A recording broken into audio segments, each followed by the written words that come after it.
had clients show up to an appointment with a lash inspiration photo. Sometimes we have done the set a million times, which is great. But other times, maybe we've never actually performed that service before. So we have to be prepared, right? We have to know what we're doing. So I have the best tip. What I do is I get clients, whether they're new or if they've been seeing me for quite a while, I just send along a message and say, hey, if you are looking to switch up your lash service or you have an inspiration picture that you're going for, then please send it along. And then for new clients, you can also get them to send you a photo of their eyes. So I get them to send me a photo of just both their eyes and their face looking straight forward. And then I also get them to send me a close-up of their eye. This just includes their eye and their eyebrow. This really helps me because I can see their inspiration and I can see their natural eye shape, their face shape, and all that stuff so that I can really start planning out their set before they come in the door. This gives us time to go ahead and research the style that the client wants in case we haven't done it yet, and gives us time to really start planning for the set. That way we're not in a holy smokes moment when they walk in with a photo and we're like, how am I gonna give them this set? But we don't want them to go somewhere else. So we wanna just be prepared. And this is a tip that I find super, super helpful. So today what we're gonna be doing is following this photo for inspiration because my client sent me this photo, and to be honest, I've never done a set just like this before. So this is my first time. Now, sometimes when it's my first time doing something, I fail at it, and that's absolutely fine. Sometimes I notice that I could tweak something here or there, so it's really fun for me to, after I'm finished the set, go back in, check out the work that I've done, and just figure out what I can do to make the set a little bit better for the next appointment. And really keep your client in the loop on that too. Like for today, I already explained to my client, Anna, that this is my first time doing the set. I've for sure done sets much like this before, but it may not be exactly like the photo. Actually, on that note, it's a really good idea to also be open with them about different eye shapes and stuff, because clients sometimes will automatically assume that we can make their eyes look exactly like the photo.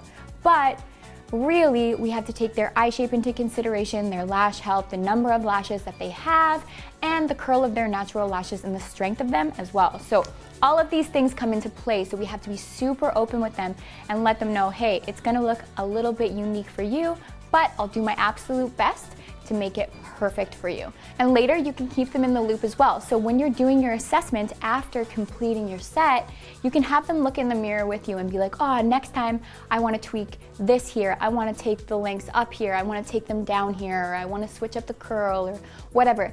By keeping them engaged and focusing on what you want to do next time, it gets them excited for their next appointment and makes them want to book with you again and again.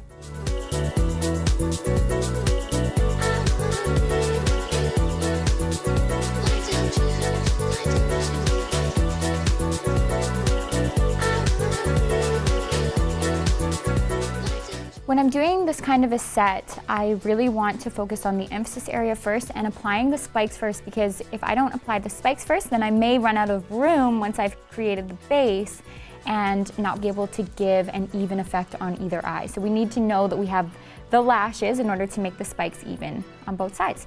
So what I'm doing is working eye to eye and placing my spikes in my emphasis area first and then going from there. So today we're working with a bit of a squirrel mapping. So my emphasis area is going to be about here to about here. I didn't draw the mapping because I worked on her eyes so many times, and I'm gonna really look at what I'm doing while I go, because I truly think I'm gonna switch some stuff up as I go. So how I do that is actually just take my mirror. I have our cute little golden black inspection mirror, and I just go through to see how it's gonna look. So again, I've never done this set before, so I'm going in with an open mind. I do have a plan. I'm gonna be working with lengths 12 to 15, maybe even 16 millimeter for my spikes, and much shorter for my base. And for my base, I'm gonna do the feathering technique, so I'm gonna be working with shorter lengths and longer lengths, and there's gonna be really no rhyme or rhythm.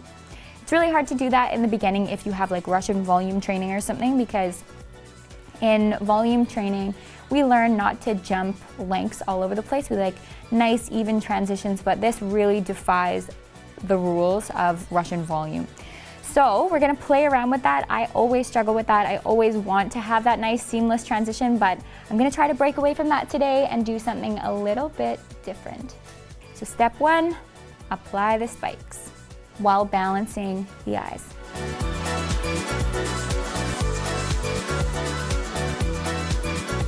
Careful with direction while you're doing spiked lash sets because direction, much like classics, it's really important.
Okay, so we are completely finished our set, and I'm gonna say I think it was pretty good for a first go. The only thing that I want to change next time at her fill that I will 100% get on film, because with these wispy sets, especially with spikes this dramatic, I find from past services that fills can look a little bit wonky, so mini fills are definitely suggested for this type of lash because if she loses more spikes on one side than the other, it can look a little bit wonky. So I will show you what the fill looks like next time. But the only real thing I would change about this set for next time, or what I'll improve on, is just to make that base even darker. So I did about anywhere between 7 and 10D with some 60s in there, in 0.05s actually. I think next time I'll switch it up. I'll go for some mega volume, more dramatic mega volume that is, instead of the lighter volume fans, just to give a really dark lash line. I think that would be really cool. I may even add some more spikes in, but you let me know what you think in the comments below. I would love to hear. And then just to quickly go through the mapping. So I worked with a mix of C and D curl because I really like the texture that those two curls mixed together offers. And I did, for my spikes, I did a mixture of 13, 14, 16. I even did a couple 17s in there as well, but I put my 17s on the bottom layer.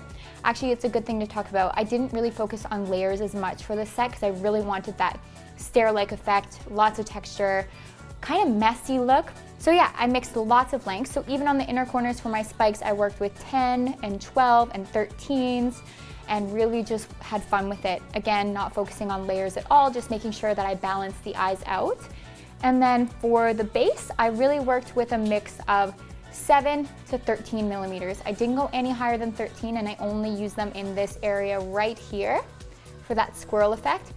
The rest, just a ton of feathering. So I mixed 7s with 9s and 9s with 11s and all kinds of different lengths throughout. So I'm really excited to hear what you guys think of this set, and I cannot wait to do a fill.